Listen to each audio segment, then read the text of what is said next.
Good morning, everyone. Welcome to the Plaid Sheep Oracle. Of course, you may not be watching this in the morning, but it's morning here, just after 9 a.m., April 17, 2026. The Aries new moon was exact between 7:51 and 7:52 a.m. here this morning. And this is the second half of the new moon reading. I don't know how this is going to go. We're going to see. I've got all the card decks are available. I've only chosen one card for each sign. And I'm actually, instead of pulling it at the beginning of each reading, I'm going to pull it at the end as a kind of final word. So we're going to do each reading. There's no rules how this is going to go. Jupiter the cat may walk through here. We'll see. All bets of any kind are off.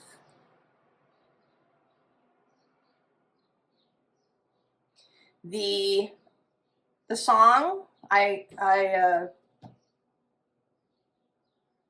had my Spotify playlist and I shuffled it, and the first song that came up for me this morning was Let the Mystery Be. So we may not get a lot in the way of, this is going to happen or this is where you are, but possibility, a sense of opening, a suggestion perhaps for each sign. So, Aries.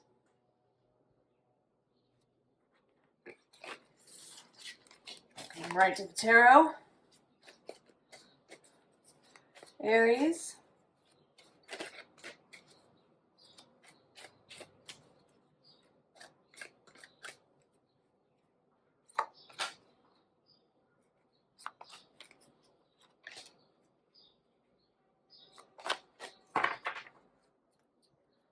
Oh, the Knight of Swords.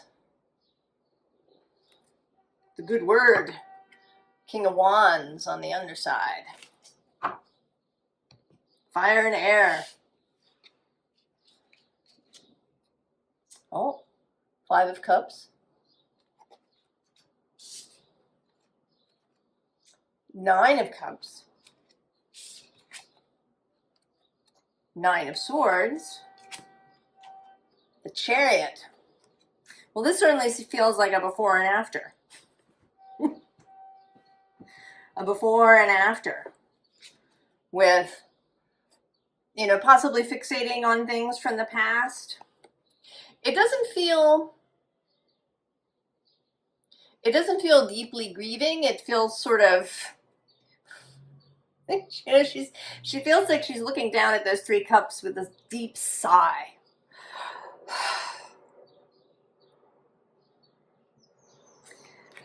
And instead, we have the Nine of Cups. The wish fulfilled. The expansion achieved.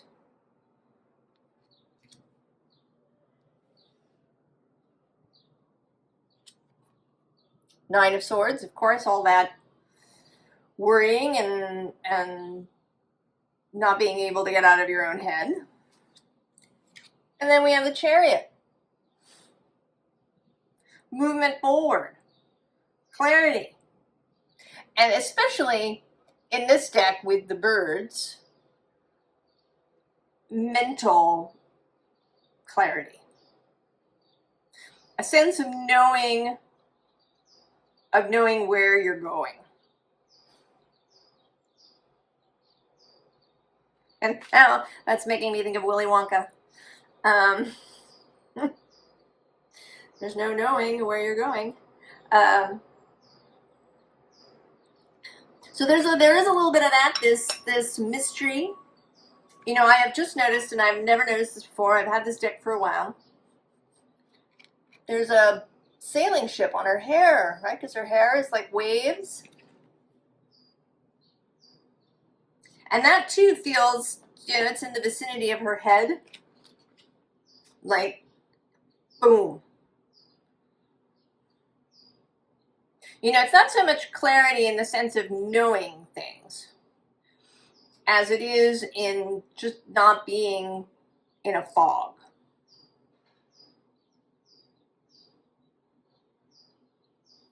That the fog has lifted. You can think clearly. Your mind isn't filled with all of that. So, then what?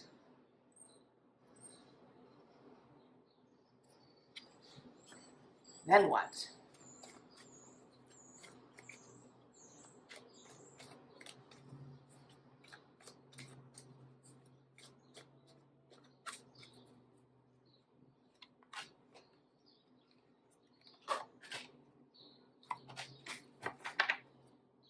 Oh, the Star and the Knight of, the King of Wands now having moved up from the bottom of the deck where he's unseen to here.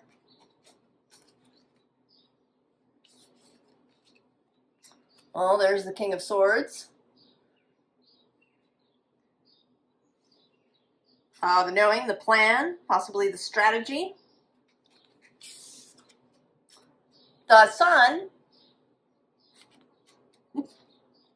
And the Ace of Swords. I don't know, can we get better than that, Aries? I realize that it's not very specific.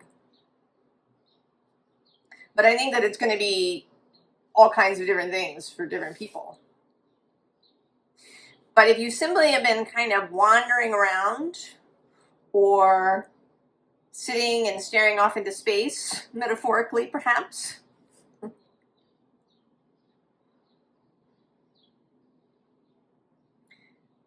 that you're going to know what to do. There isn't yet a doing here. These are all swords. The Sun, the Ace of Swords.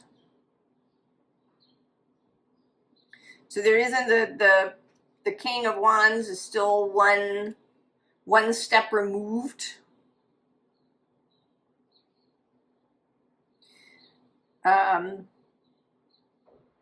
It may be that the doing will unfold. It may show up in your full-length reading. Or you may not need the reading to tell you what it is at all, really.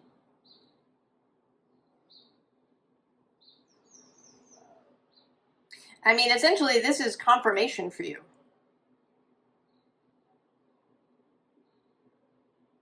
That you will know. That you're going to feel, at the very least, you will feel confident that things are moving in the right direction. That you are facing in the right direction, that you're moving in the right direction. That's all of this. King of Swords, confidence in your own conclusions, in your own judgment.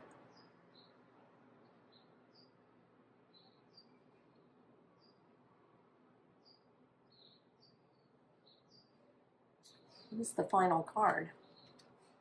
Oh. Declare boundaries.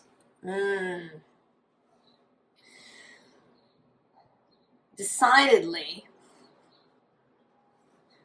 And this may come much more easily than it has. I mean, Aries, I think, has always been prepared to go off and, you know, do perhaps the strange thing or the unexpected thing or the thing that nobody else is doing.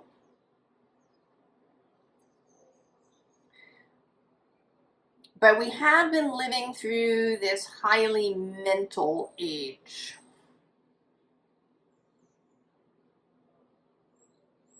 We tend to intellectualize everything, even if that may not be our primary mode.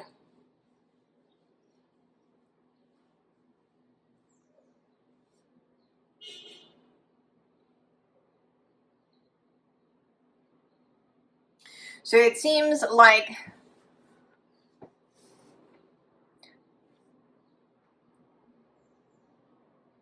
this is the most important thing right in this moment.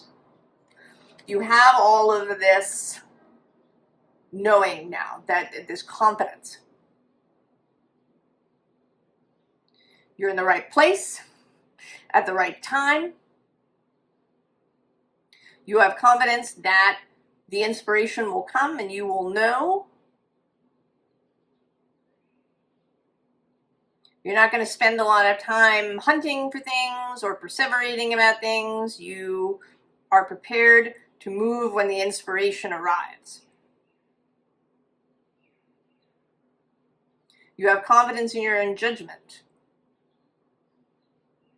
You keep your own counsel. And what you want is to really maintain that. Because we are in this state of flux. And I think we're going to be for another couple of years. Things will change. In 2028, things occur. Saturn moves into Taurus. The nodes, the North Node will move into Capricorn. There's a kind of earthing of things that are currently very much in flux. So the primary thing here, believe, know this, know your own mind. Know that any mystery that you need to see, if you need to know the answer to something, it will come. It doesn't mean you're going to know everything. There may be some things that you're simply not, it's not time for you to know.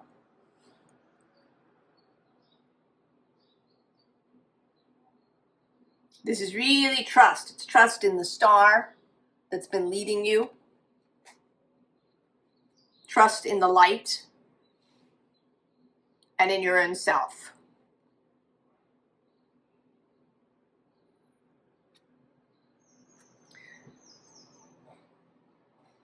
Keep yourself clear.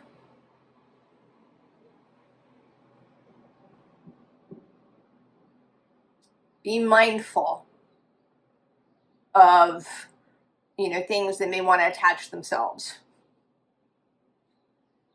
or derail you. Aries. Well, that's all pretty great. I mean, the Sun, the Ace of Swords, the Chariot, the Nine of Cups.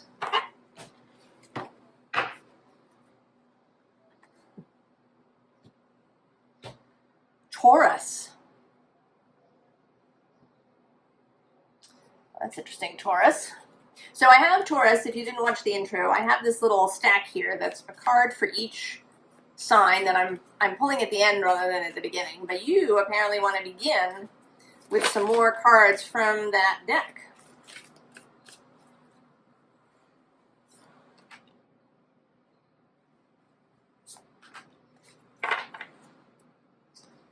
Oh, precision. On the underside there is memory song. Oh, just believe. Red is for desire. Taurus.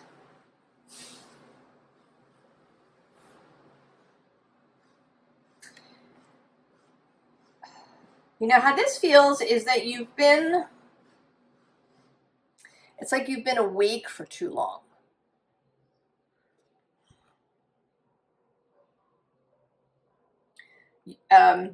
You've been too focused. People will talk about this. People in creative fields or people in science will talk about if you spend too long trying to figure something out, it just gets muddier. But when you go to sleep, when you become distracted, when, you know, like Archimedes climbing into the bathtub and seeing the law of buoyancy. I don't remember who the scientist who saw the benzene ring in a dream.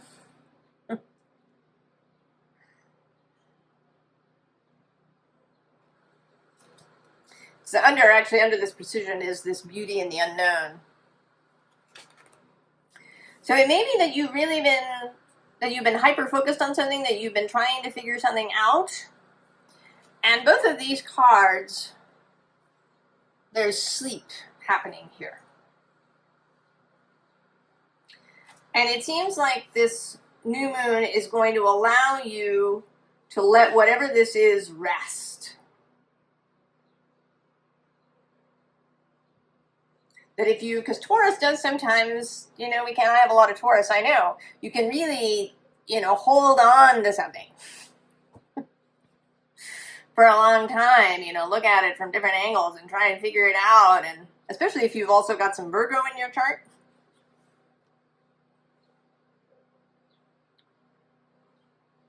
Or a strong Mercury.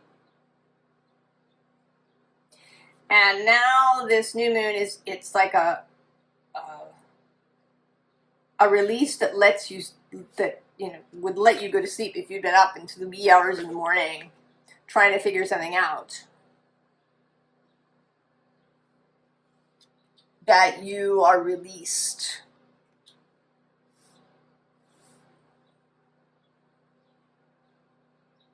Maybe you're released into letting the mystery be.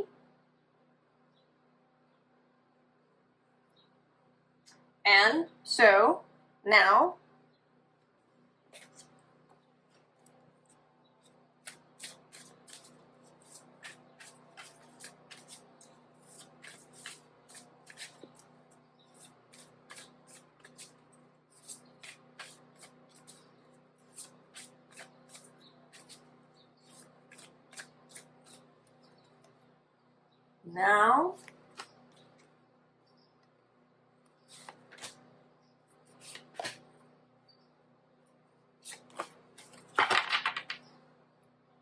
oh yeah, the Fool, the Pilgrim. And there you are, Goddess of Earth. The underside. Venus is moving through your sign. She's going to meet up with Uranus on April 23rd. Less than a week away.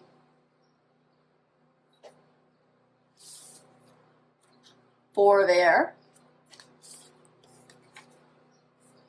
Goddess of air. The Four of water. And the Three of fire. Oh, Taurus. This is about trust.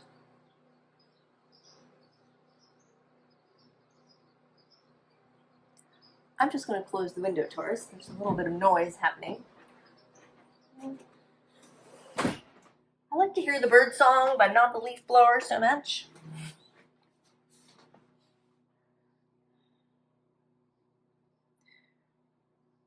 This is about trusting that you don't have to be clutching something. That you can have this more open, relaxed state of mind. That you don't need to be hyper-focused, hyper-vigilant on something. This goddess of air, she's connected. When there's something appropriate, she feels it.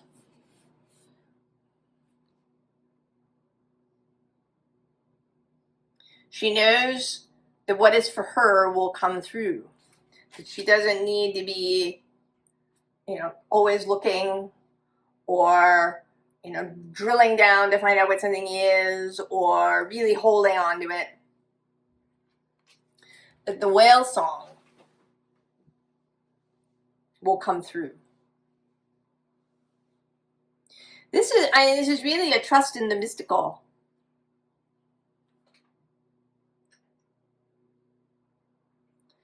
A trust in that which you cannot see. And I think a trust in your own desire. I think you are learning partly how to discern, you know, what is a true desire? What is a want that's maybe born out of pain or hurt in some way or disappointment or, you know, need to keep up with the Joneses or whatever it is, as opposed to a heart's desire. And that trust that you will be guided, that lights will appear, that as you set out on this road, the lights, the guides will appear.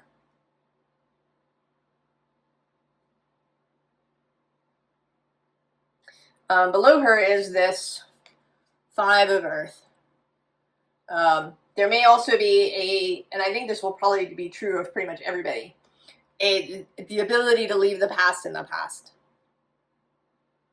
You know that it's there. There were good things. There were things that you learned and knowledge and information that's useful.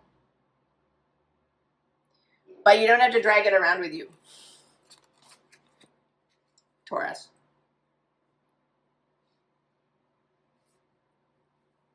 In its whole form. And to some extent, you don't have to know everything. You don't have to, you know, to know precisely what happened.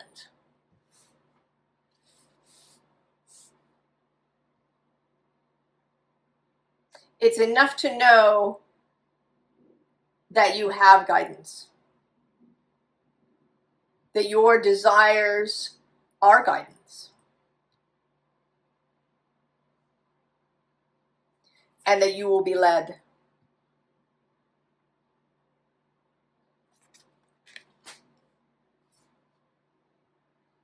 Taurus.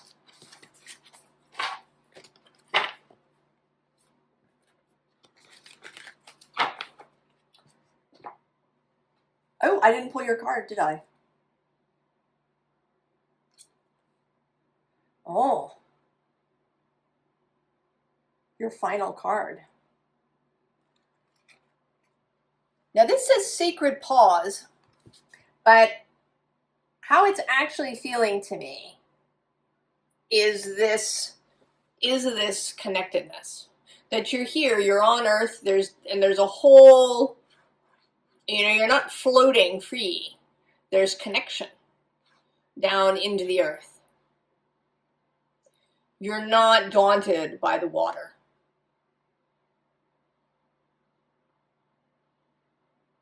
You have faith in the unseen, in the realm of consciousness and spirit, Taurus. Very cool. Gemini. So Gemini, if you didn't watch the intro, we're just, everybody's got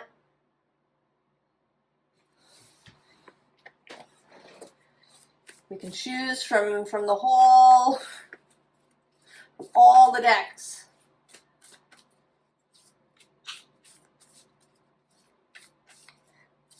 There is one card here in the pile that I will do at the end.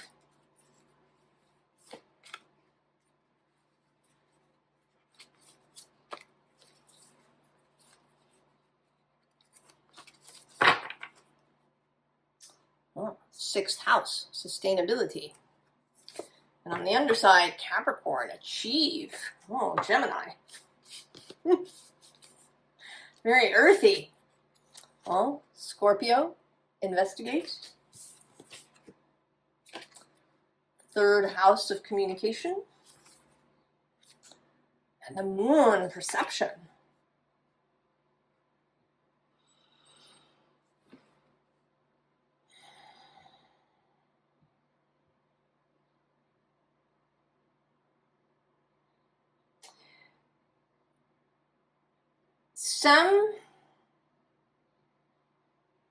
Some piece I don't want to call it a piece of information because it isn't really. I think it's an understanding about something. I mean, it may be that you have been looking for a piece of information. What's under the 6th house? Yeah. 4th house, home. It's like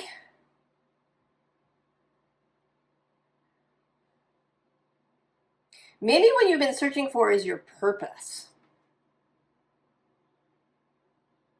Whether you knew it consciously or not. I think that it is a challenge perhaps for Gemini because you're not pure Gemini energy. You've got other placements. You've got the whole zodiac in you. It may be that the Gemini energy has sent you going off in many different directions. And you've been seeking kind of a single path. I mean, we've talked in the main readings about you choosing, about you becoming committed to something. And it may be that you have really wanted this, but that you haven't known what it is. And it seems like now you are going to understand. And that part of it is how you perceive. You've been investigating, searching in various ways. And now there's going to be this singular communication.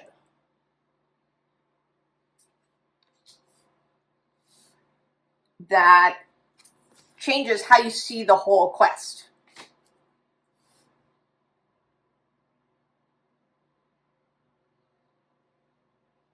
And then, oh no. And then, it's an interesting deck to come out as the Unknown.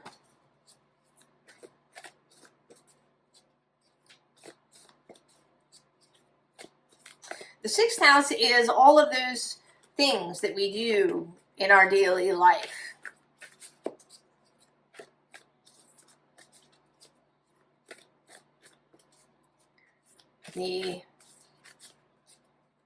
But not only the mundane things, it's also daily spiritual practices that you might perform.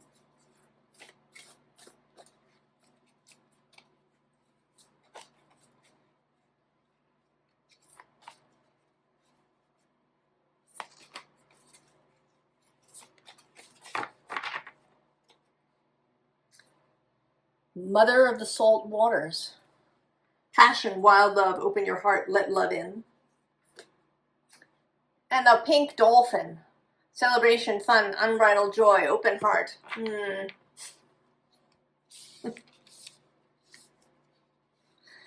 I see that perhaps you've been too intellectual about it.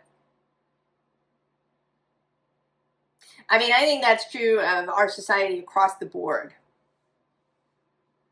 And that one of the things that's going to change for us is a de-pedestaling of the intellect as the best, or I should say that the sort of left brain view of the intellect as information and data and statistics and checklists and all of these things.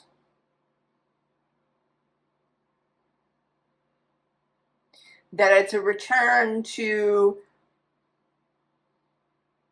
a different kind of thinking. Follow the stream, dedication, trust, future rivers and oceans. Let it rain, allowing what is, inevitability, trust. Oh, and the blue flame. Spontaneous awakening, activation, integration time. and the Messenger.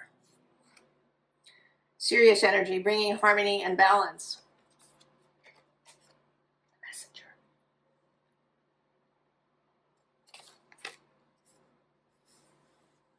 So it seems like you are going to now allow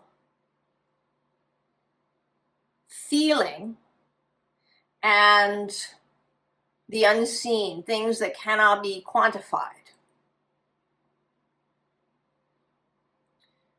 to lead the way, right? This moon energy.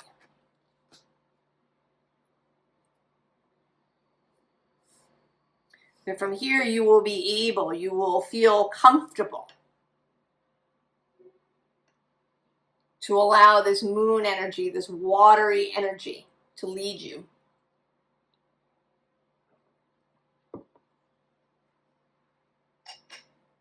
And this integration time, the integration of the two ways of seeing within the brain, of the brain and the heart,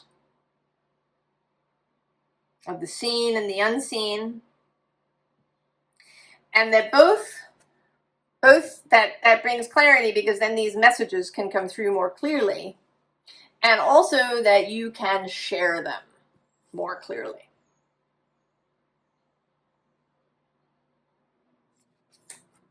Oh, Gemini. What's your card?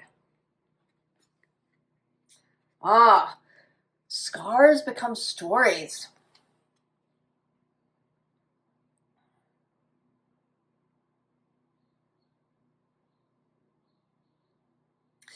I'm drawn mostly, A, to the fact that she's got all this going on her head, but then there's also this womb imagery happening down here.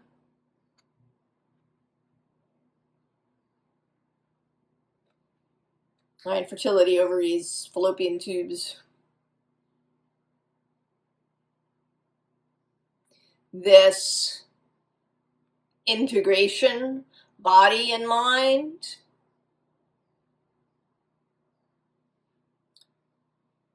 Body and spirit.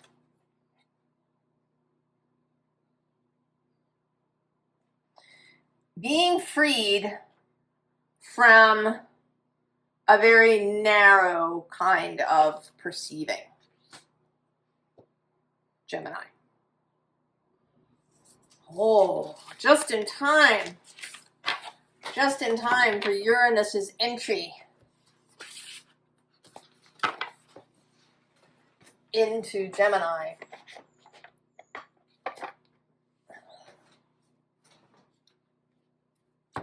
Cancer. Cancer, we're just choosing from all the decks. I did choose a card for each sign from my Weeds and Witches deck, but we will show that at the end.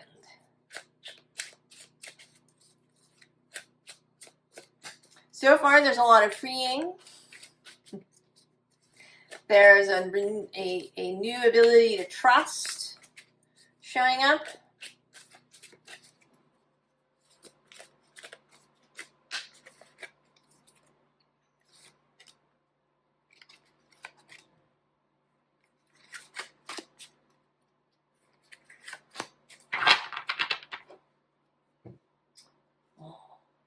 Cuddle and cradle.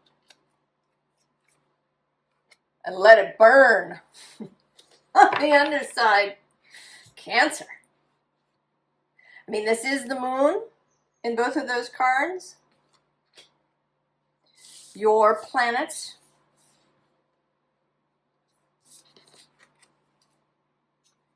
Seek the angel perspective.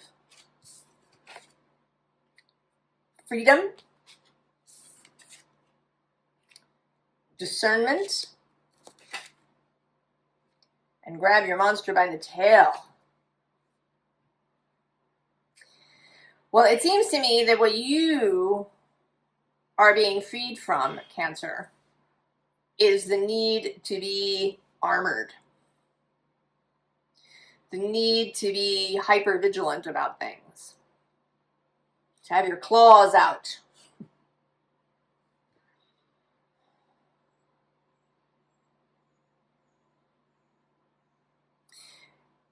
you know, crabs grow new shells when they discard the outer shell, and then there's this period when they're, of course, very soft. And it may be that as you went through life, you were growing thicker and thicker shells. And then at some point in the past, I think, not now, you saw that this wasn't really working.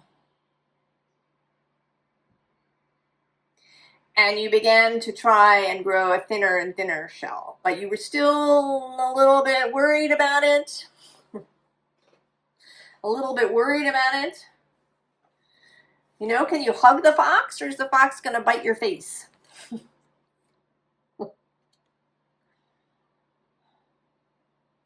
So we have this inhale, permission, exhale, relief.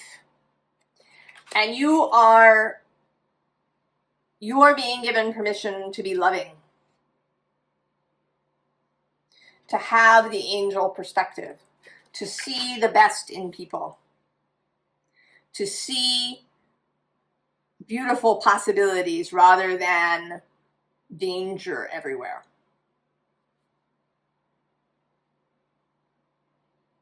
Permission to see that there is no monster.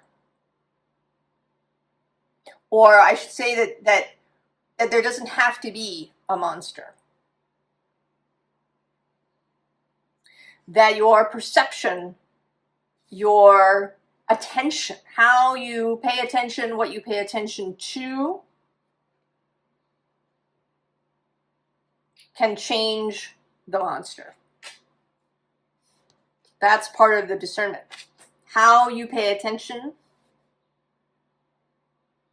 John O'Donohue talks about this, about the kind of eye you use to look at the world. Do you have a fearful eye or a judgmental eye, or do you have a loving eye? And you are being given permission. I think you have been longing for this.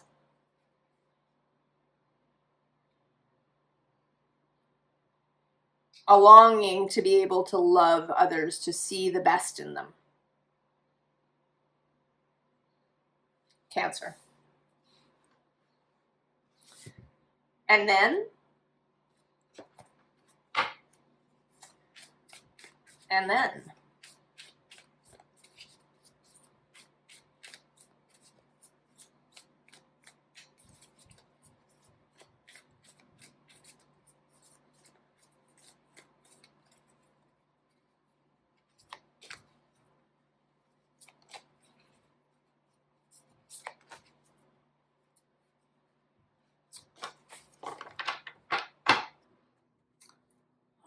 the Queen of Wands.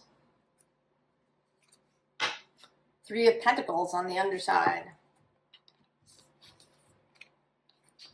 Knight of Swords. The Moon, there you are. The Eight of Cups. And the Fool. Well, of course, Cancer. So this, oh yeah, see, the Seven of Swords is right. You're walking away from that into this really confident space.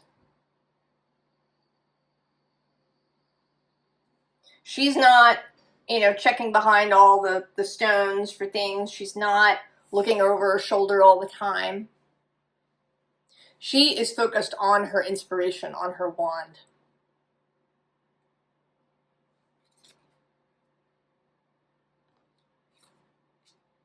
Right? That is this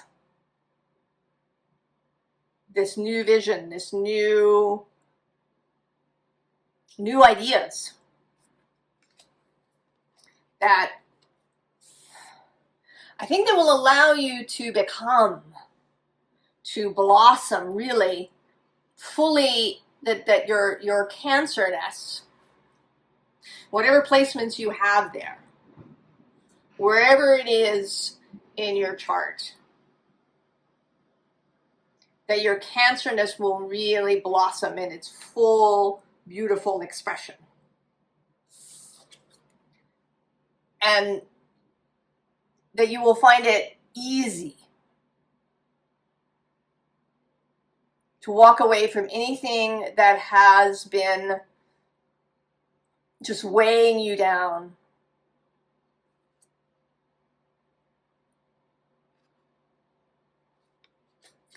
And to step into the Fool.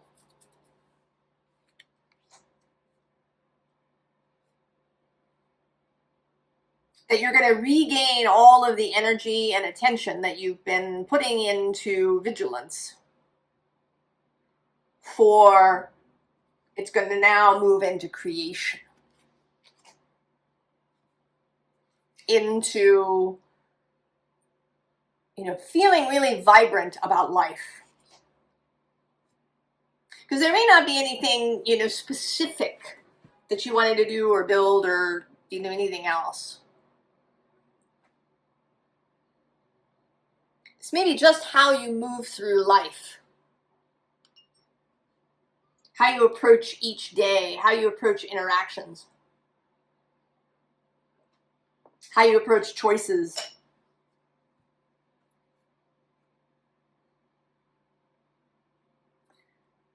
You've been freed to follow inspiration rather than fear or anxiety or vigilance.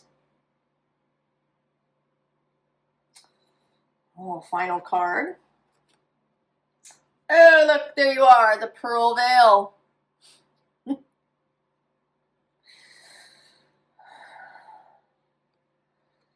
The moon in glory.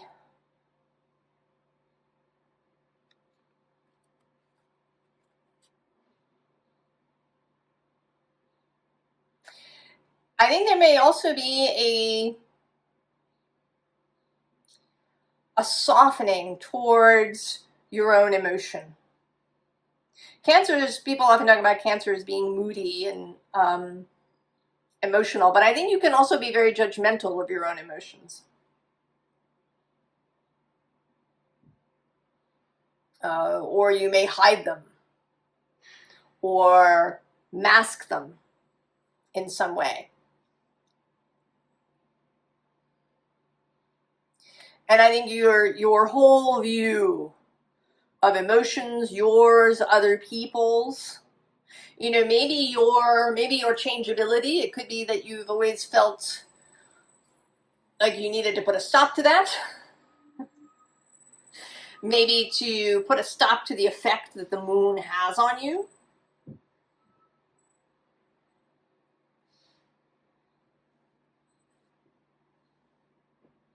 So there is an acceptance and in fact an embrace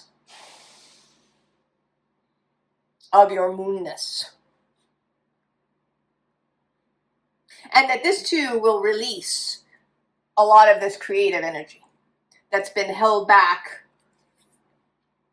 by this.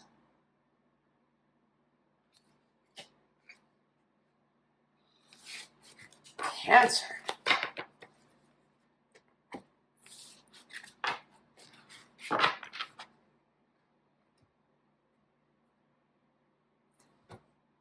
Leo.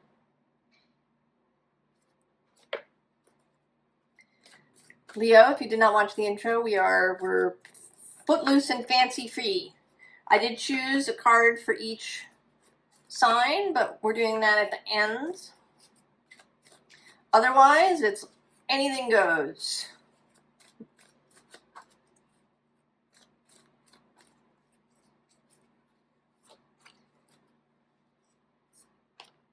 There are no rules. Oh, spider. Creative projects, Leo. And the hawk, omens and messages. Oh, the Merlin. Trust, this is a big theme. Oh, and the goblin, which says the wounded human ego. But as you know, all the little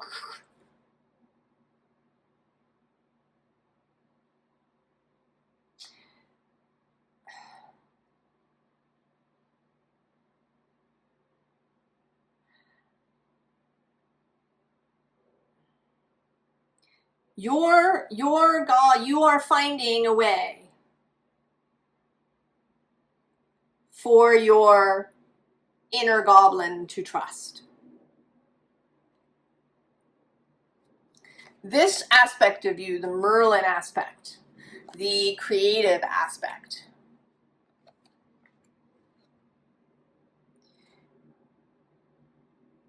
is finding a way, or I mean, it may not actually even be finding a way, because it is Merlin, that that there's been a kind of magic spell that is dispelled. Whatever it is, I don't know why I'm going on about that. Doesn't matter. The song that I chose that came up this morning when I shuffled my big oracle song list was Let the Mystery Be. So we're not going to worry about it. Whatever it is that happens, a revelation, something, the parts of you that have been really resistant to trust, that are forever pointing out possible pitfalls or, nasty things that happened in the past, or whatever kind of stuff your goblin likes to throw,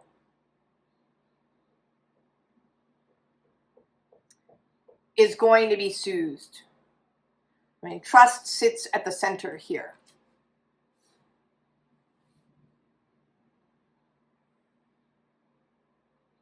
And it's a theme. Freedom is a theme. The freeing up of things that have been bound in some way is a theme.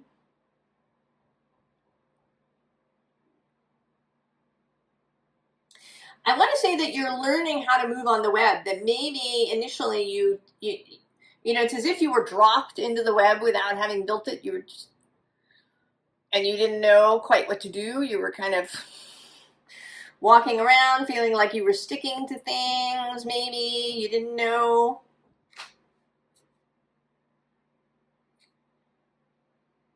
And now it's becoming clear.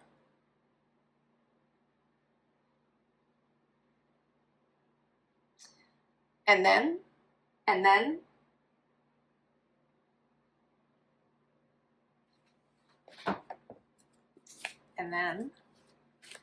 Leo,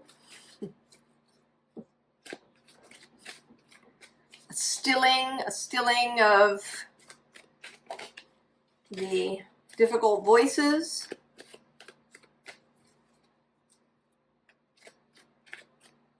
And, the way this dragon is kind of looking over at the goblin is very tender. This isn't a suppression kind of thing. All right, do we want these two? We want this one, but not this one. All right.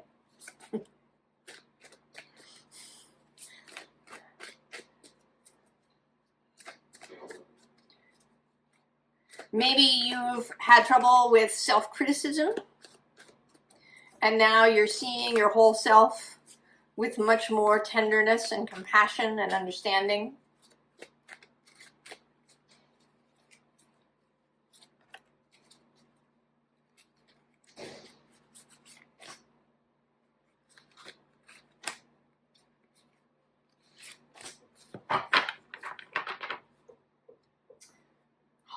Shine. Very you, Leo. Knight of Swords. It's his third appearance? Yes, third appearance. The good news.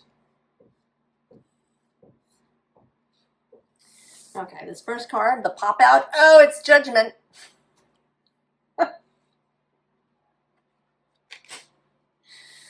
Right. The Six of Pentacles. Beyond impediments. The Ten of Pentacles. And the Caged Bird. So yes, you are being freed. And when that happens, you're going to go forth and spread this to other people. You are going to go out there and shine. Right? We have this 8 of Swords. This is you with your big open heart, seeing others who are maybe sailing around in the darkness. Maybe they're becalmed. No wind is blowing and they're just stuck where they are.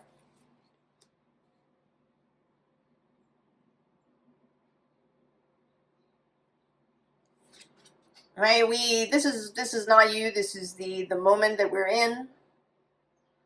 The space, the judgment moment. When anything that is no longer necessary is removed. And then you can begin to share. To share with others how to move beyond their own goblins. How to climb out of old paradigms that they no longer need. How to get out of their cage.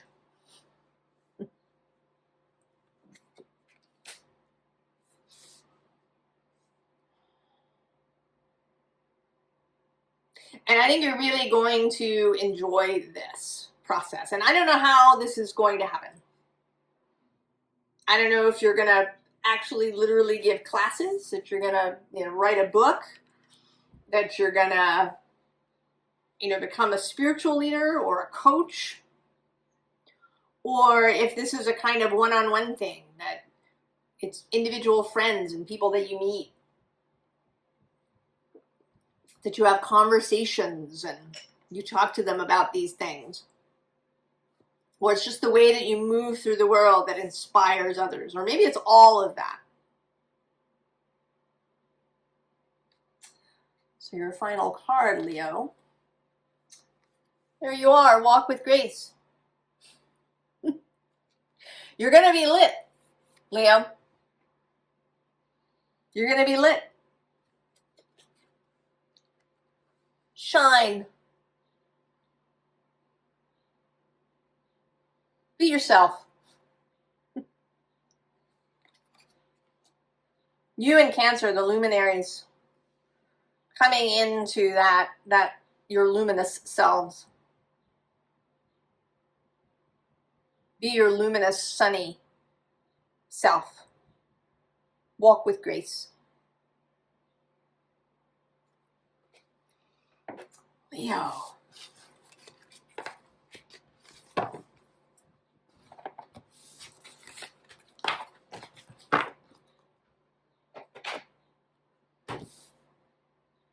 Virgo. Straight for the tarot, Virgo, like Aries. Virgo.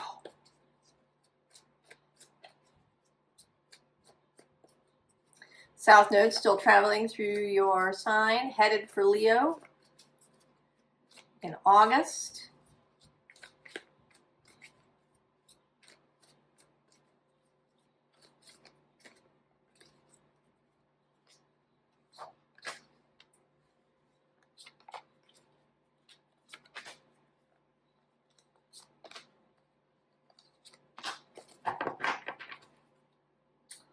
Oh, the Two of Cups.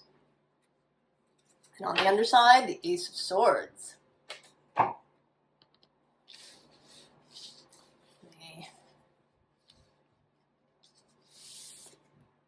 Oh, the Tower.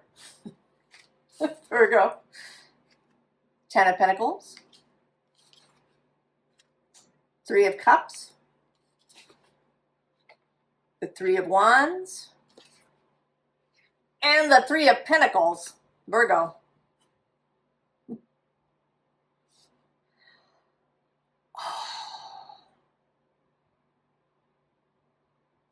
I sometimes think of Virgo as a very lone sort of energy. because of its specificity. You know, Virgo has this idea. This is Virgo's specific choice. Also, you are associated with the Hermit card in the tarot. But you're coming out. This tarot is not being destroyed. You see here, you are running out. You are on fire, but not, you know, your mind, your heart, your spirit is on fire. You are aflame.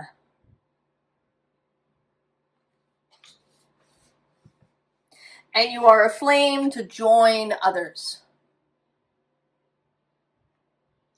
And not in a preacher kind of or leader way, really, necessarily.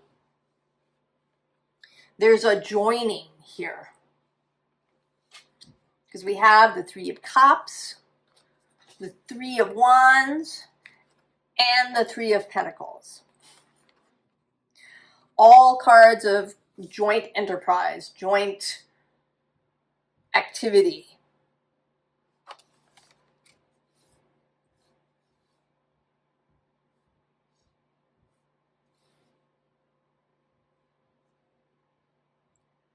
If you have been solitary in your tower in some way, it may not be socially. Maybe you've been keeping some ideas to yourself. Maybe you do your spiritual practice on your own rather than in a group. Maybe you do have a lone kind of profession where you spend a lot of time in solitary work. But there's a reconnection to people that is happening.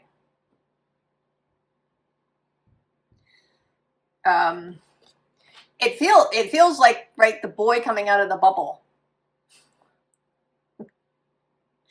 If you've had, you know, because that can be a thing with Virgo, purity. Right, I mustn't allow these things to touch me, kind of a thing. Also, maybe, you know, a very intellectual approach. This kind of left brain attention that is on pieces and parts rather than on an integrated whole.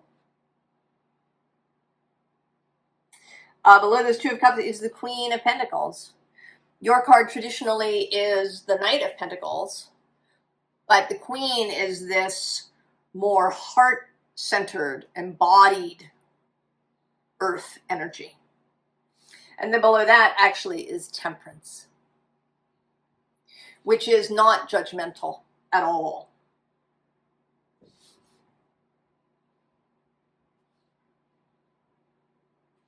So there's a loosening here of judgment. You know, perhaps that you are understanding that you can do your thing and other people can do their thing and you can still work together. Or maybe that you can delegate. You can allow other people to do their parts without going and checking on them.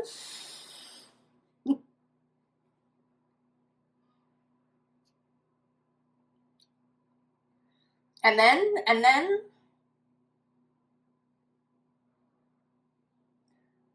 Virgo.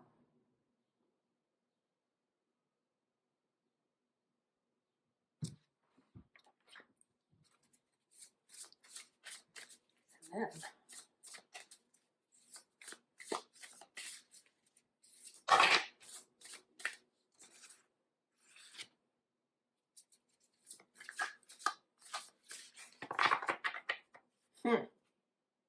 Oh, displacement. Release. Getting out of the tower. Virgo. Now, normally I choose cards, but here they have just fallen out. So let's see. Oh, perspective. Very Hanged Man, this card, a kind of Pisces thing. Anomaly. fear.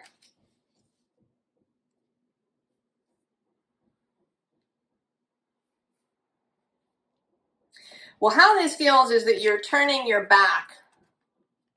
You're turning your back on fear.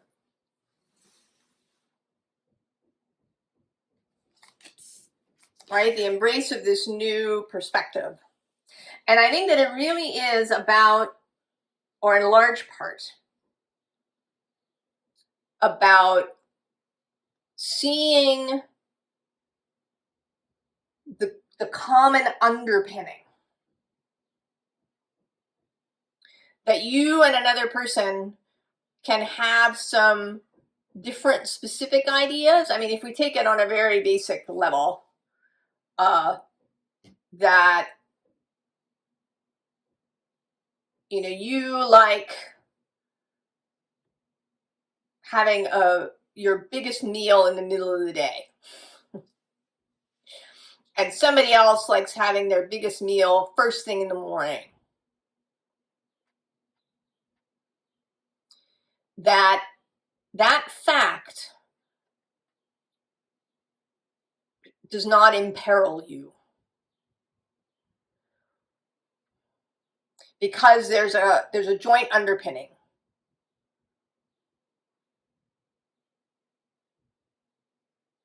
There's a joint framework that sits underneath that, you know.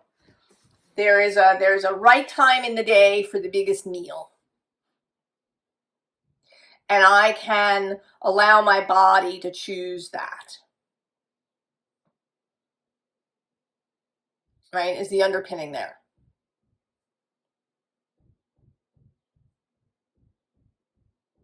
So there is you are freed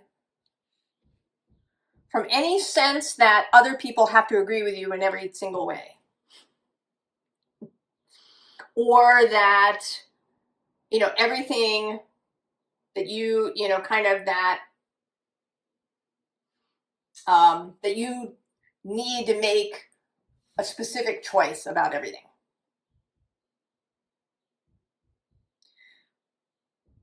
You are fine if you allow something to just happen spontaneously. That you are fine if someone else makes the choice.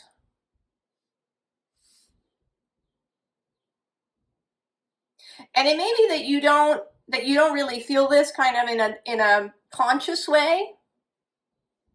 I mean, maybe you do. Maybe you're very aware. But maybe not. Maybe you don't even know that there's this kind of anxiety running underneath that has perhaps been unseen.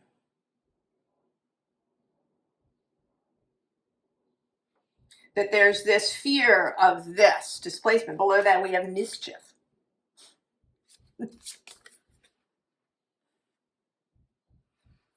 And it may be that now, as the South Node has been moving through Virgo, some of this is really coming to the surface and is now going to be released. And you will be able to look at the world with a loving eye, to be really in communion with others, freely and openly. Perhaps to be vulnerable with this Three of Cups. To be emotionally open with others, to share your inspirations.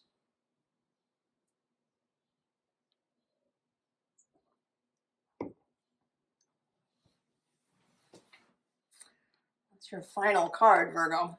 Oh, a garden inside. There you are, you're spilling out, Virgo. You've been buttoned up all this time and now you are spilling out.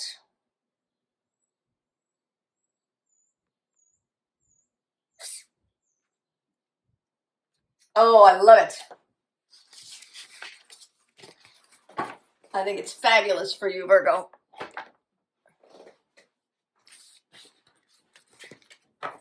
Leave that tower there on the surface.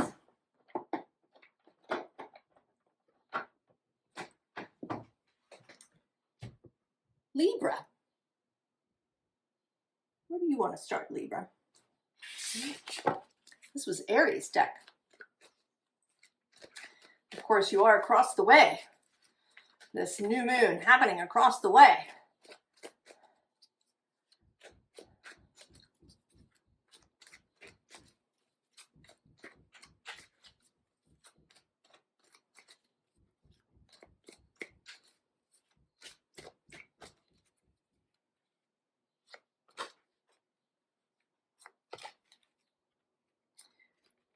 Freedom, trust,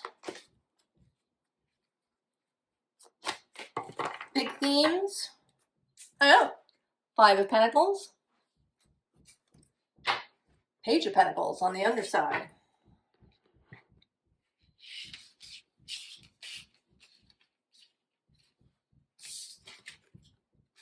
Four of Swords,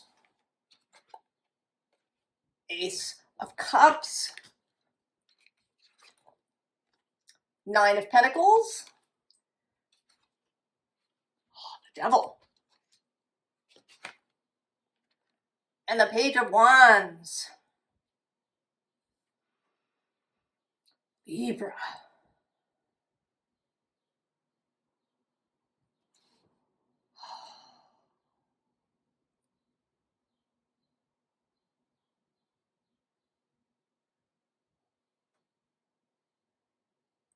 Coming out of fear. I mean, I think everything actually up until this point is about different kinds of fear. There is, of course, standing on this rock, the rising ocean, certainly the fear of isolation, of separateness, of abandonment, of lack, all of those Five of Pentacles things. It might even be literal. Yeah, fear of around climate change and all of that. What did I say was on the bottom? Oh yes, the Page of Pentacles. Who's next to that? Oh, the Four of Wands.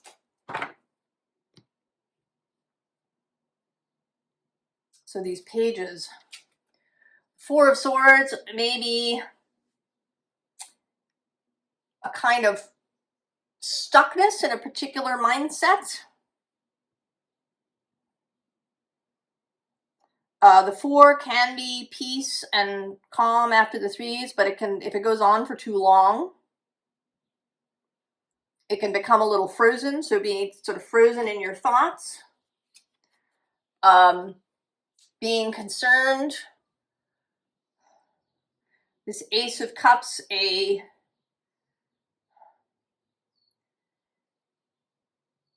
kind of empathy gone too far.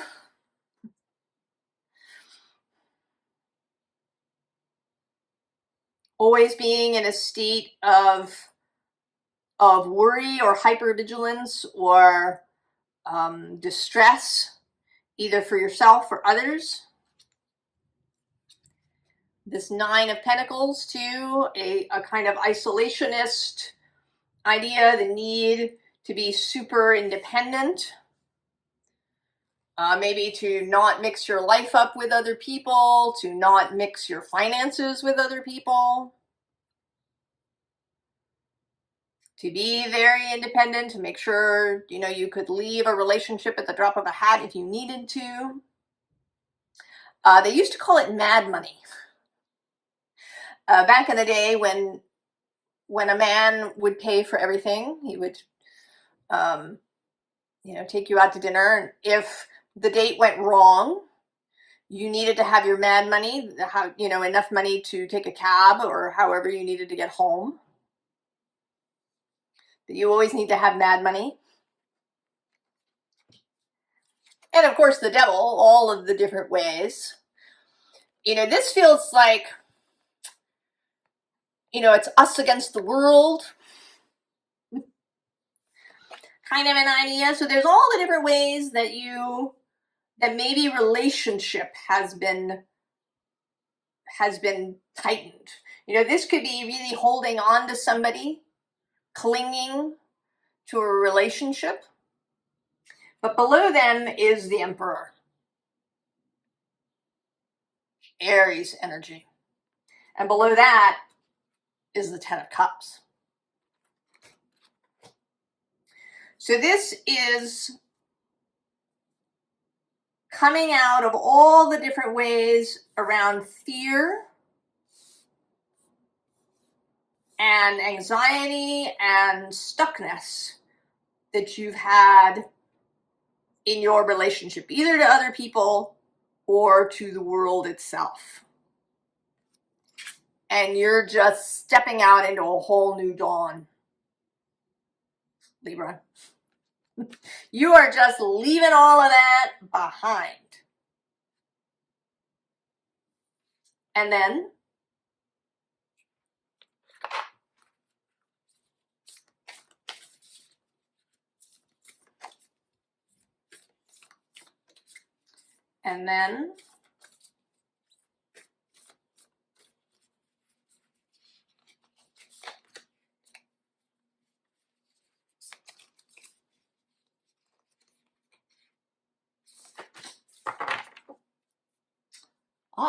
nested wasps, which is interesting in this deck because it's teamwork and order. On the underside, the Psalm book with rejoicing and faith. Faith, trust, big themes. Oh, the Copperhead, deception, bad influences. Black coffee, shadow work, awakening. And the Painter, strength and power. Okay. So very clearly, Libra, you are coming to understand that you're not at the mercy of this.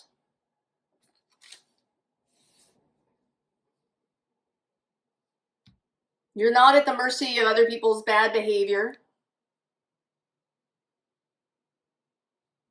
You're not at the mercy of fate. Right? You've had your strong cup of coffee. The fog has lifted. And you can see your own power. Your ability to discern.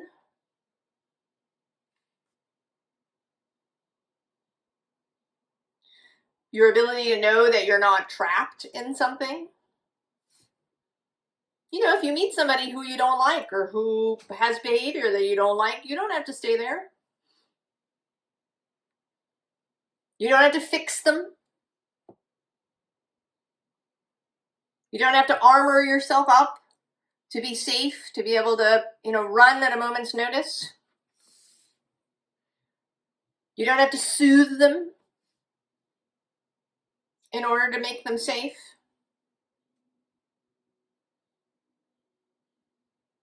You can move through life on your terms.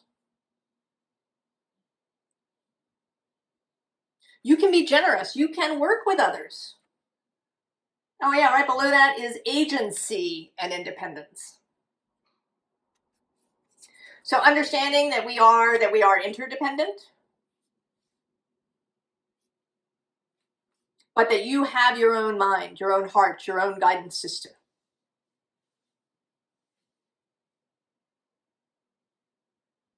That you're not at the mercy of anything. That you're not required to fix everything. That you will know when something is appropriate. I mean, it doesn't mean that you're just forever walking away from people who have a bad moment. But that you're not at the mercy of it. You choose.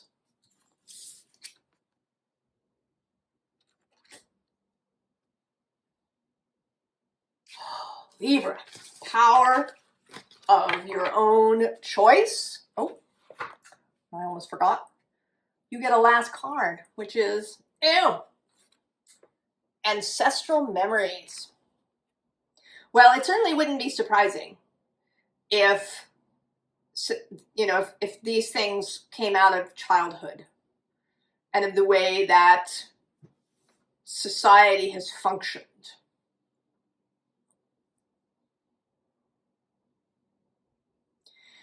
And it seems to me that you are going to lead, that each sign has an area where it will lead into this new future that we have. And that yours is going to be how we relate to one another. That we don't have so many fears. That we see that belonging is deep.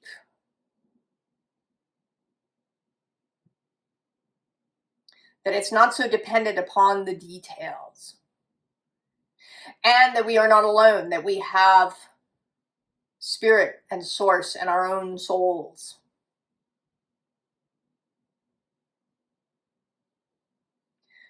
That if there is a time when you are alone, that you are okay.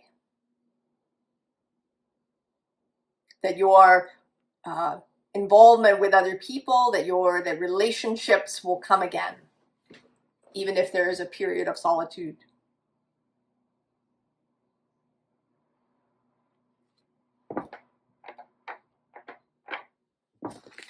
Libra.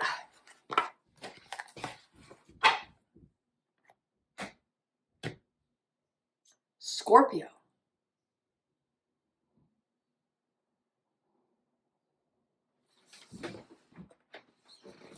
Scorpio. If you didn't watch the intro, we're very informal today, where everybody gets to do whatever they want. I have chosen a card that comes at the end for each sign, but otherwise anything goes. You can have 1 deck, 2 decks, 3 if you feel like it.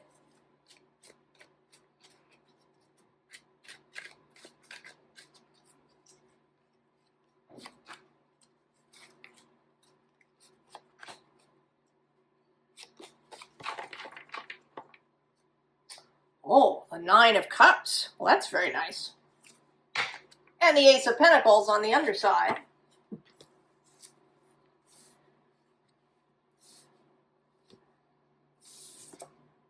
Oh, 7 of Pentacles.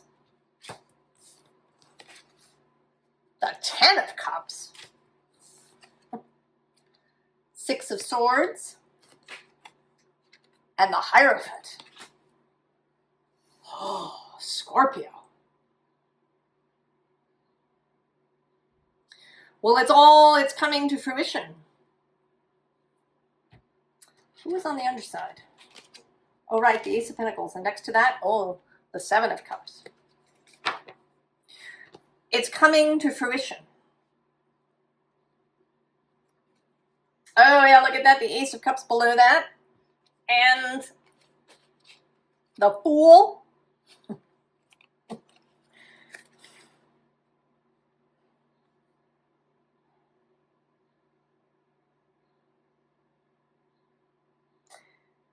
All of the emotional work, the emotional evolution and resolution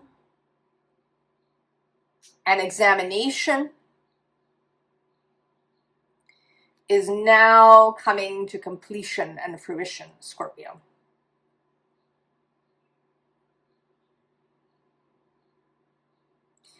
The time of intense self-work is coming to an end. I actually think that's true for many of us. But you are leading the way. The signs, each sign has its area of influence where it's leading the way. And yours is in an end to active healing work. This is not to say that you're never going to have times of contemplation or introspection in your future, but that what has been kind of a long period is now coming to an end. We are coming to this 10 of Cups. And then there's the 6 of Swords, the moving into the new space. And now, rather than being very focused on your own development, exploration of self. You are turning outward. You are stepping into a leadership role for others who have not been doing this. Right? We're not all engaged in the same thing. We're not all having the same experience here in physical Earth.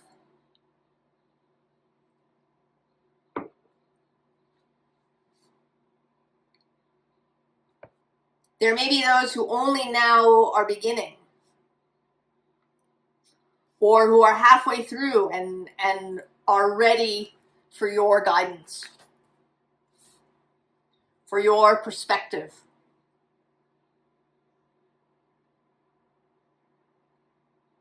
Allow this work to finish. Allow yourself to be healed. It's not about perfection.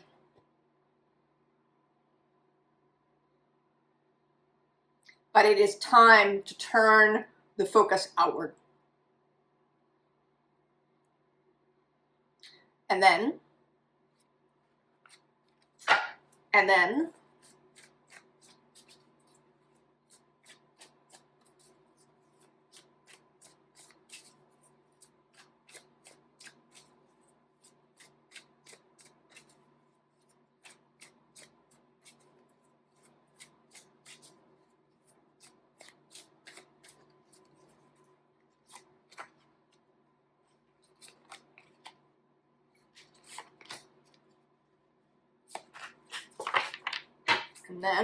oh, King of Wands.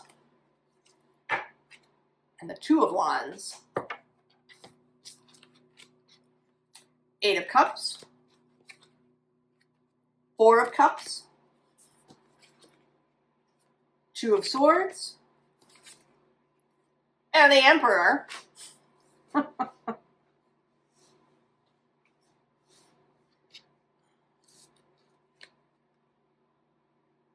So, Eight of Cups, the finish. And here too, that you're, right, this is you looking back at other people who will be ready to move on. Then there's the dream, the envisioning. What do we want to envision?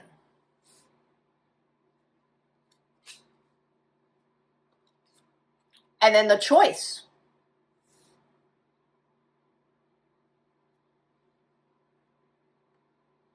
I mean, this is you speaking to others.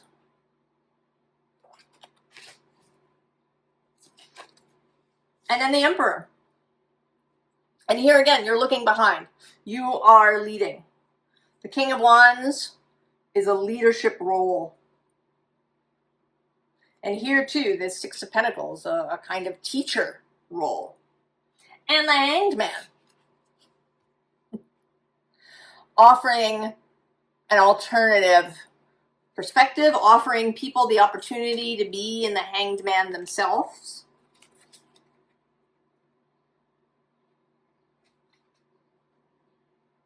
Becoming the teacher, becoming the spiritual leader. And that may be very literally, you may, I don't know, you may start a church, you may start a workshop, you may start a circle.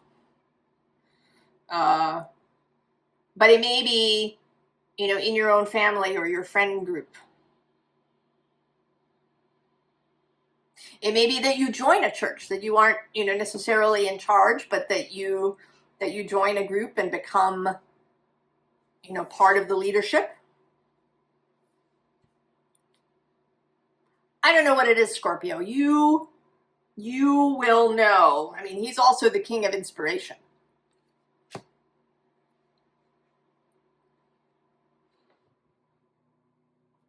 But you're ready. You're ready to leave this personal work mindset.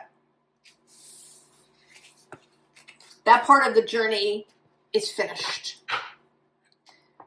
And then your last card, a star in the night. So, right, this is about the caring of something. And originally this was you, and now it's going to be other people who are given the opportunity to grow in a safe space. You're going to allow other people's seedlings to grow, right? Just as your seeds sprouted and grew and came to this 10 of Cups. Now you will be a space where other people's seedlings can grow. Scorpio, so beautiful.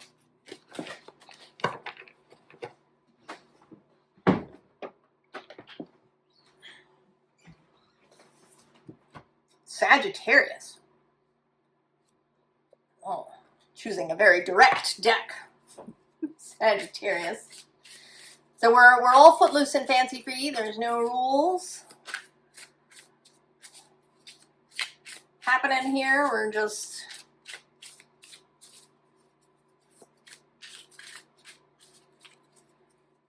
everybody gets to choose whatever deck they want.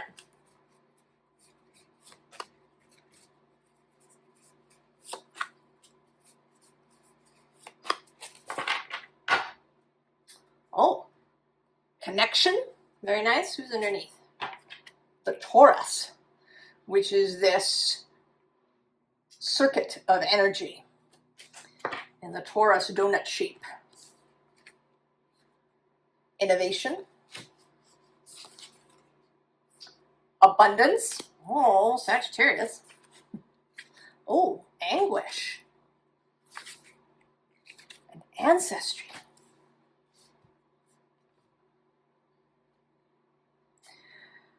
Well, this is not your anguish. You're this connection, innovation, abundance. I think you are seeing, maybe for the first time really clearly, seeing your own place in things. Below this we have evolve, also the unfolding, and dreams. And even this drone. The drones mate with the queen.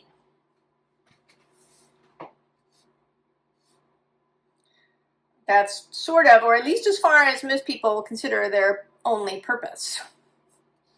I think that, of course, is probably not true. But this, right, the fertilization of something, the sparking, and that's certainly that's your thing, right? You ride into town with your torch held aloft. Now with this call of innovation and abundance. And you're going to meet anguish with connection. I think this ancestry is really about the connectedness of all of us as a human community. You're not interested in borders, Sagittarius.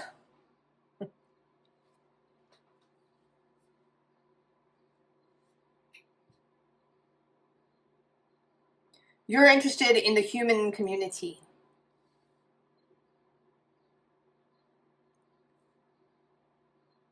You will bring your message of abundance and joy, of this, right, this energy. Oh yeah, see below that is intuition and inspiration.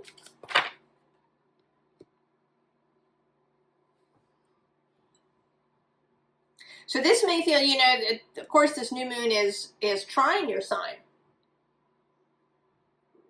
You may be feeling really energized, just clear. about where to go and what to do. And if it hasn't happened yet, I think that it will. I would say that it will certainly happen by the end of June. June 30th, Jupiter, your planet, enters Leo.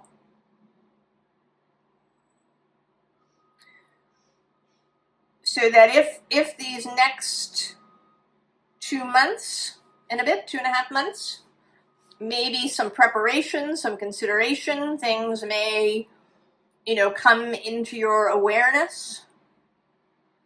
Stuff may line up. And then Jupiter entering Leo will be a kind of go, perhaps.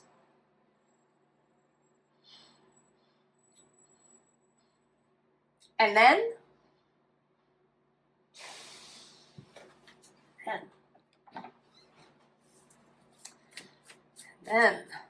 Sagittarius, and then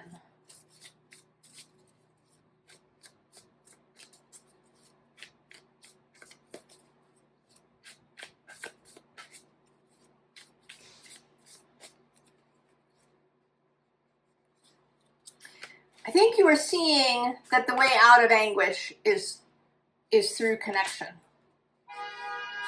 That cooperation, connection, interdependence. Oh, there, justice. Oh, death on the underside. But, this particular death, right, that this is an old battlefield, but there's no battle happening now.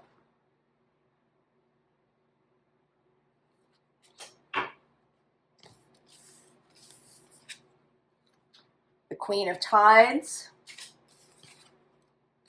Temperance, that's your card. The Emperor. And the Sun, Sagittarius. So you see, you can see this beautiful world that is aligned. A world of community and cooperation. And it doesn't have to be a homogeneous world, but that there is this underlying truth of humanity. Below that is this Queen of Branches, Queen of Wands, the inspiration to move. And you're guided by your heart, by your feelings, by your intuition. You're stepping fully into yourself.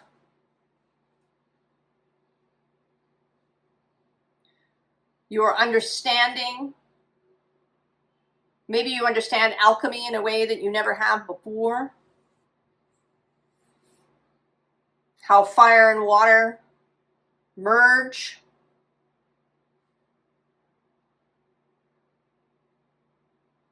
Maybe you have a real idea about, how a community can be together, because we do as a species, right? We need some kind of ground rules so we can live together in groups. And perhaps you will have a whole new idea about how that can be here with the Emperor.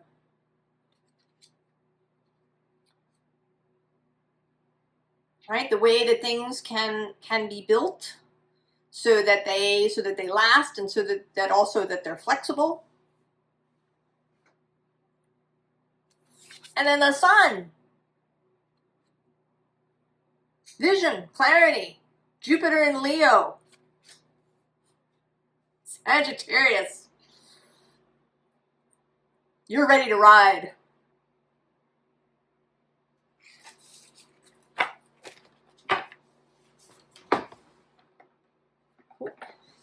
And your final card. Oh, see that? Sister Witches. Cooperation. Collaboration.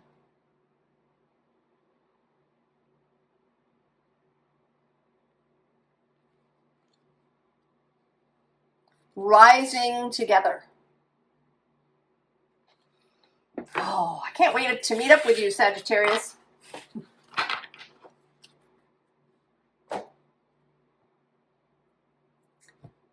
Capricorn. Capricorn.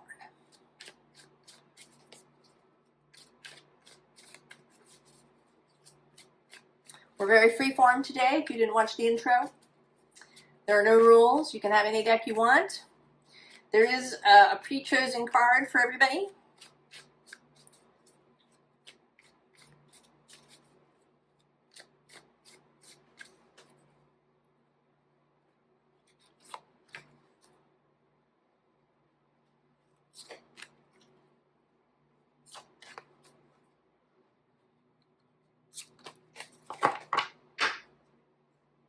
Oh, Six of Swords, transition. Temperance on the underside. Temperate transition. Oh, the Magician. Isolation with the Eight of Swords. Page of Cups, dreams. And Judgment. Capricorn.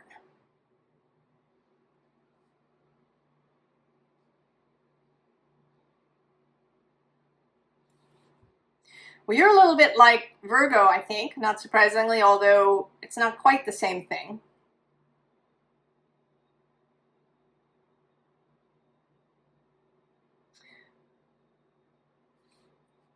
It seems like there's going to be a moment when you're in this magician kind of phase. What's under the Six of Swords? Oh, yes.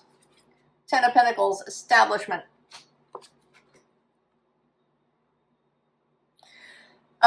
You know, really getting clear on what it is. And doing it in isolation from the rest of societal pressure.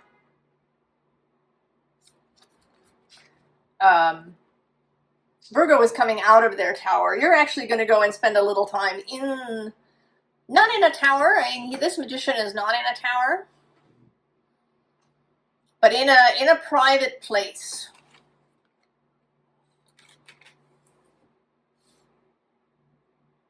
I think that this new moon will give you inspiration and vision. And you're going to take some time to really, you know, maybe flesh it out, really ground it in yourself, and then you're going to be ready to share.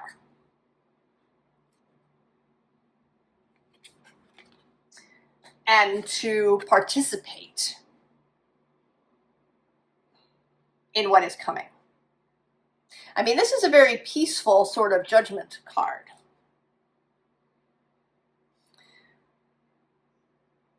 I think that your vision is a peaceful one, that you're not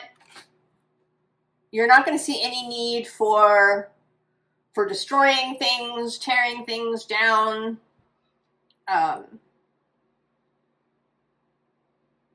With this Page of Cups, it's a gentle judgment transition from your perspective.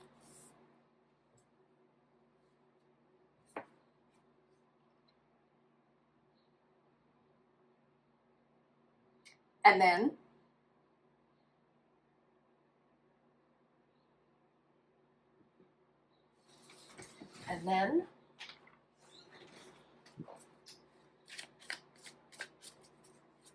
then Capricorn, you have a dream, Capricorn, and you have no doubt at all that it will come to pass.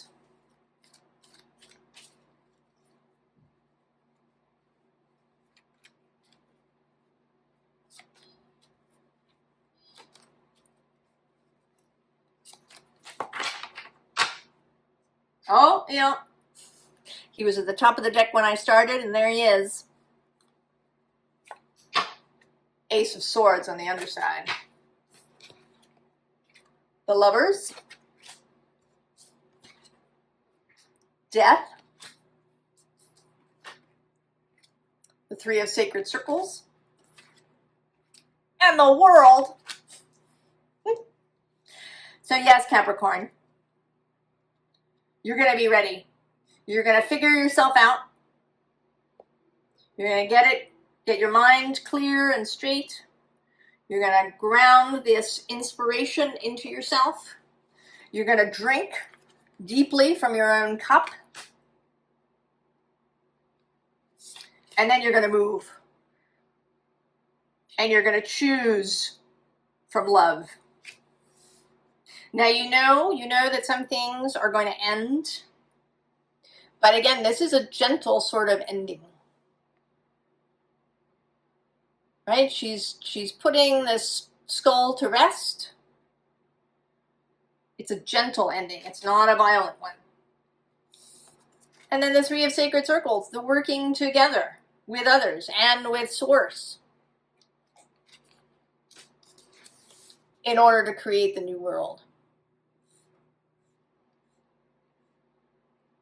And seen very wholly. There is we've had various themes coming through here. There's been trust and the freeing of the self. There's also seeing humanity in a, as a whole community.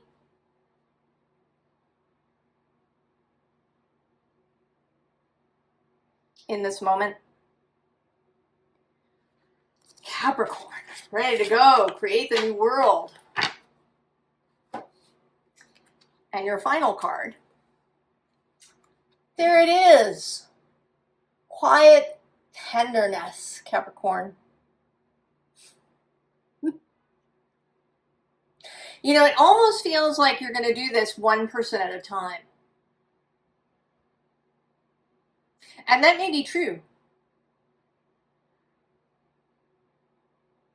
That you'll be this, sort of beautiful kind of angel who drifts into people's lives. Right? This swan energy.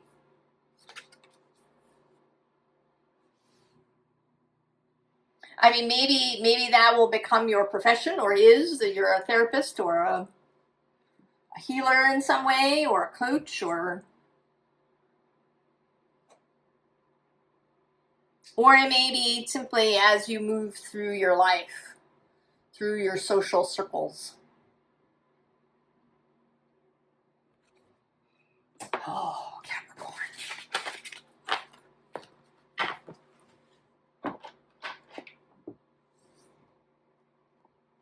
Aquarius. So Aquarius, we have no rules. There's a card that's yours, but you can choose any deck or decks that you want. Oh, Aquarius, starting with the wisdom of Pooh. I think you've been finding your silly, fun-loving side, Aquarius, lately. Saturn moving through Aries with perhaps a childlike enthusiasm.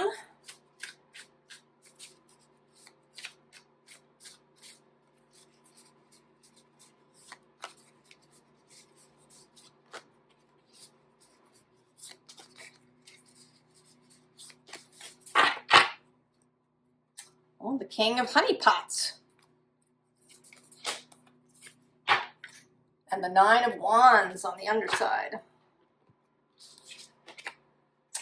The Ace of Honeypots. Pure Joy. It's an extra card in this deck. The King of Wands. And the Ten of Cups, Aquarius.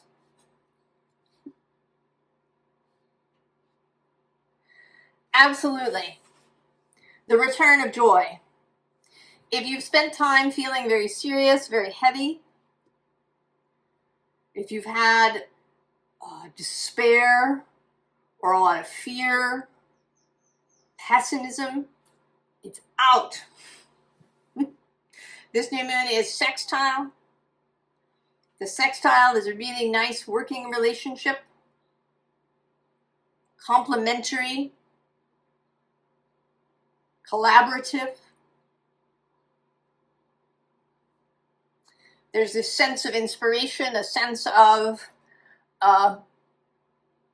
this feels as if, you know, maybe you've had whatever your equivalent is of writer's block, and now it's lifting. The inspiration is returning. A sense of eagerness to meet the day. A sense of real possibility. I mean, we go from the Ace to the 10 of Cups here. The pure joy card. This King of Cups. So below that is the Knight. And then we actually also have Judgment coming out for the third time. And here in this, you know, sort of whimsical way of getting unstuck. And then we also have the 7 of Honeypots with possibilities. A return of optimism, a return to the idea that goodness is real and that it can become the dominant energy, the prevailing energy. That we can come in as a society into this 10 of Cups space. Optimism, joy, inspiration. Aquarius. And I think this will serve you very well. Pluto he's, as you know, moving through your sign. He will be there until 2044. And this can be heavy. He's serious. But I think that if you meet him in this spirit of joy, if you meet him carrying your grail, your cup, then his passage through Aquarius can lead here. He is interested in transformation. He is interested in the right use of power. In possibility. In the compost turning into something new.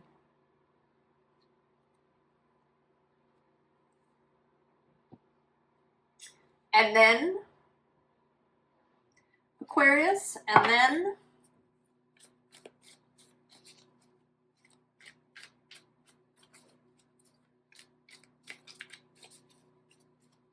a society built on joy rather than fear. Can you dig it? Can you see it? I think you can.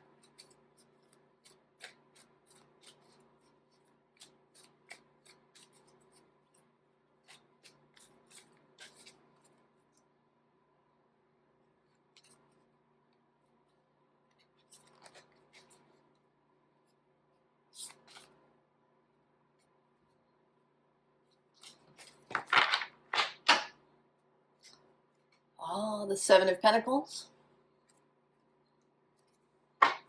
And the Fool on the underside. 5 of Cups. 4 of Pentacles.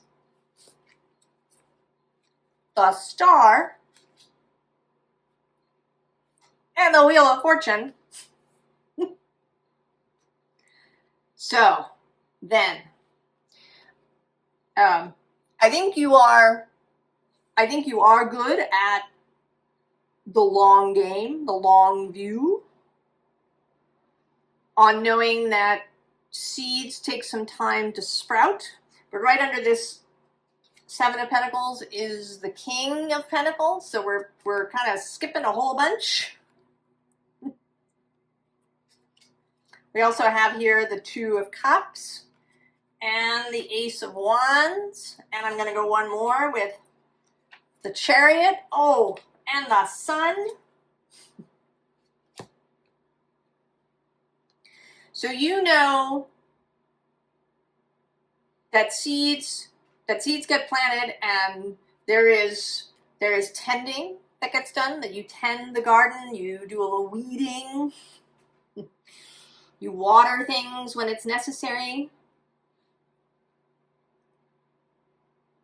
So that there's going to be a process. And I think that you're prepared for that. And I think that actually you really enjoy that. I think that you're really going to enjoy the process. Right? In going from this Five of Cups, where people are deeply sad, when they feel, kind of enveloped, when they feel like there's nothing that they want, that everything is terrible, to offering. I mean, this feels like the seeds, right? This is the 4 going to this 7, that there are these seeds. She's also my fairy godmother card. When I got this deck, and she came out the first time, that's how she came out, and so she's stuck to that. So there is this sense of someone who knows that wishes come true, really heartfelt wishes. And there's your card, the Star, holding the vision, seeing it clearly, knowing that it is possible. And then the ability to allow it to happen. So this is not a control freak kind of arrangement. This is not a highly manicured garden where, everything is ruthlessly trimmed and pruned and all of that. But it is tended.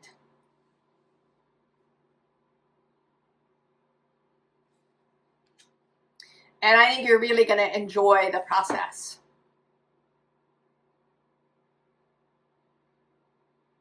That you're really going to enjoy tending the garden of this new society that we're going to build together, Aquarius.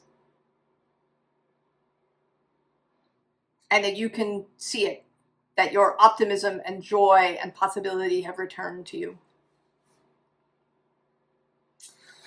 And then your last card is the Path of Moonlight.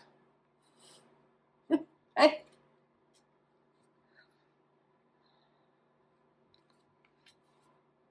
There's no rigidity here.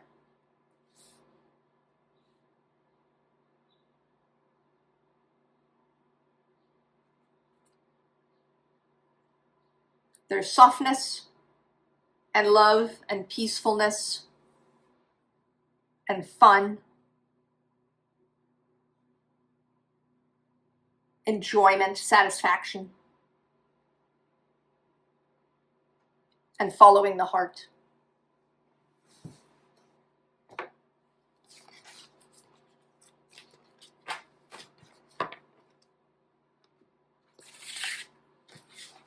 Aquarius. There. Pisces. We come to you now, Pisces. We've been doing this free form. Any deck that you would like?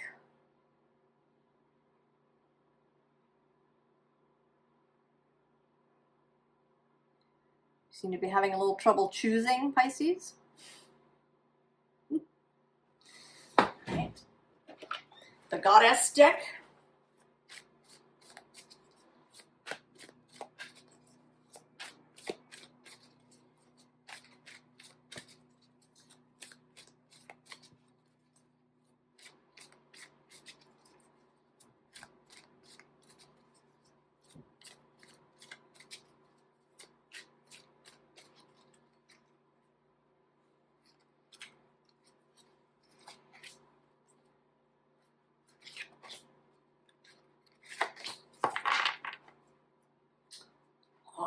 the High Priestess with wisdom.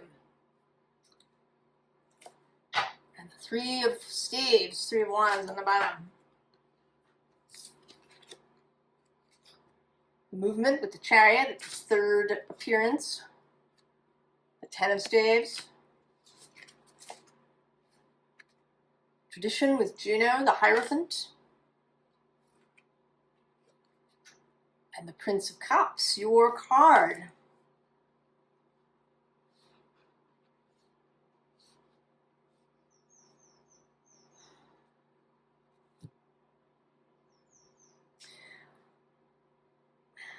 Pisces.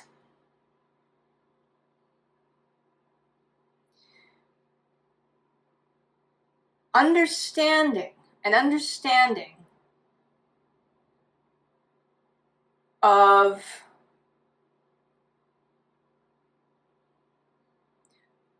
how to create new tradition.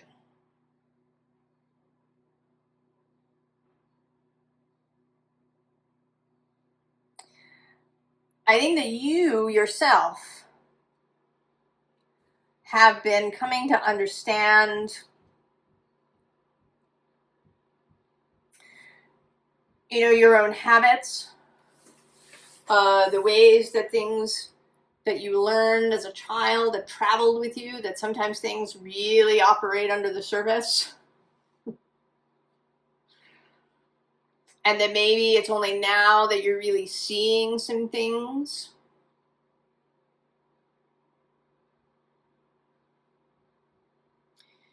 That previously that there were ways that you were moving that came out of this automated system. Coping mechanisms, habits, all of that stuff.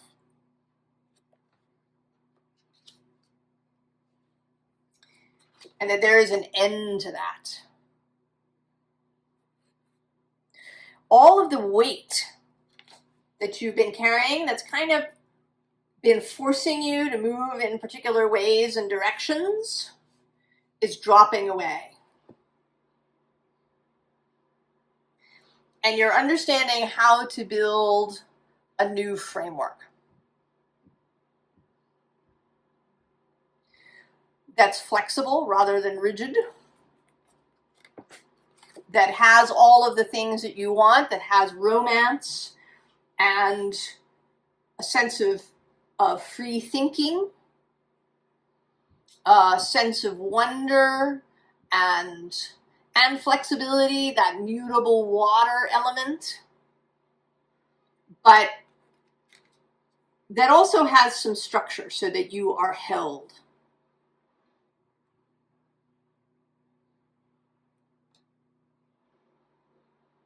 You're not just kind of floundering around.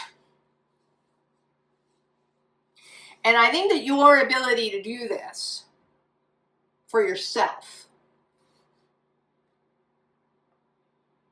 the ability to set aside, to drop any and all programming mechanism, structure, whatever you want to call it, that has kept you imprisoned or that has kept you, on a path that was uncomfortable or whatever. That by you being able to drop all of that and to create a new foundation for yourself, I think that you're going to be able to share that. I mean, the Prince of Cups shares. He takes his cup and offers it to other people. Who's under there? Oh, it's the Wheel of Fortune with Lakshmi. And then there's also this Five of Staves, which is, in my view, not a competition, but these 5 women coming together to create something. We also have this Queen of Cups, intuition, compassion, empathy, moving from the heart, and this new structure of the Four of Staves.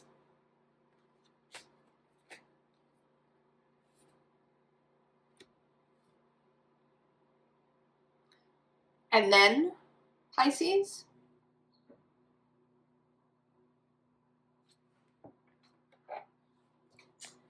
And then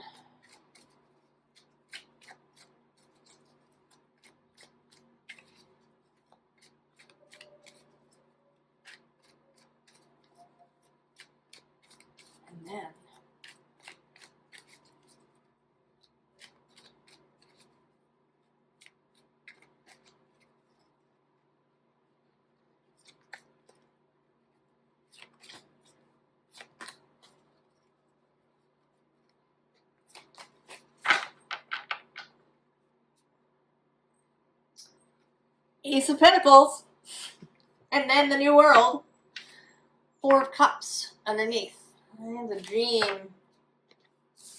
dream coming into reality. Right below that, the Nine of Cups, wish fulfillment, the Star, the Ace of Cups, the Fool, and the Three of Cups, Pisces. So, and then there's a beautiful world. A world you envision, a world based on love. A world based on people honoring their heart. You know, and this is not, I think that maybe some people might think this would be chaotic, that everybody would just go off doing whatever the hell they want. But I don't think that's true. I think that's what's happening now. I think that when people really were to follow their heart, there would be a lot more cooperation, collaboration, and peacefulness. I think that we spend a lot of time going against our hearts. I think we spend a lot of time, you know, maybe keeping up with the Joneses, or keeping up with whatever the societal thing is, or maintaining.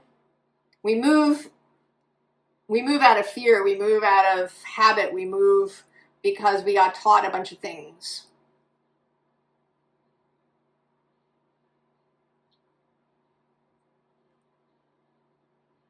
And we kind of flip-flop to extremes.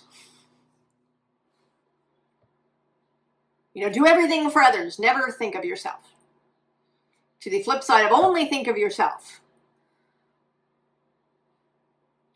Hyper independence. Does this serve you?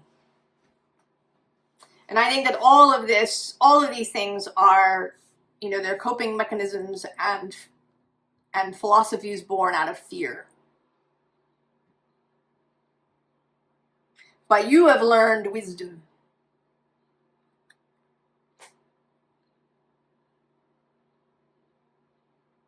And now with this new moon, you can really see it.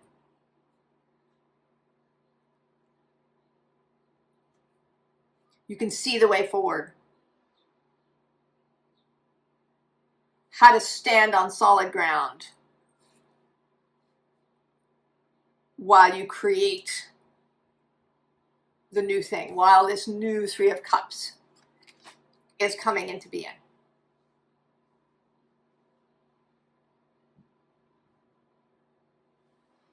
Oh, and your final card, Pisces. Well, of course.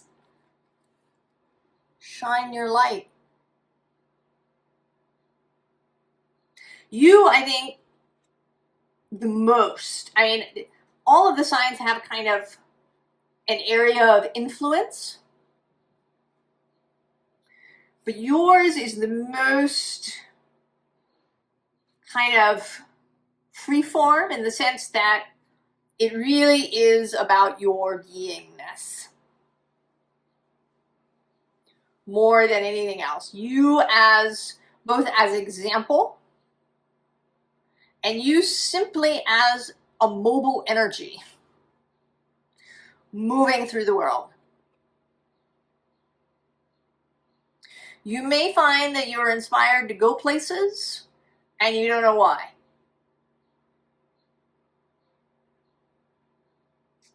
You you know, you go to this store to buy X. And you don't know why. You go, you stand online, you pay at the cash register, you leave, nothing apparently happens. But your energy has moved through the space.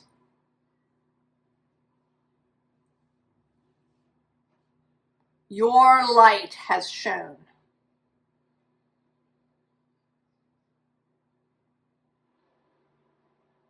Your personal conviction, your wisdom, your commitment. Juno is about commitment. Right? Your new tradition of following your heart.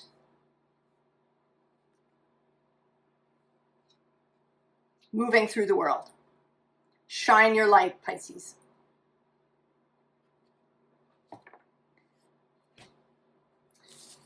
Oh, well, we're going to see where it all goes.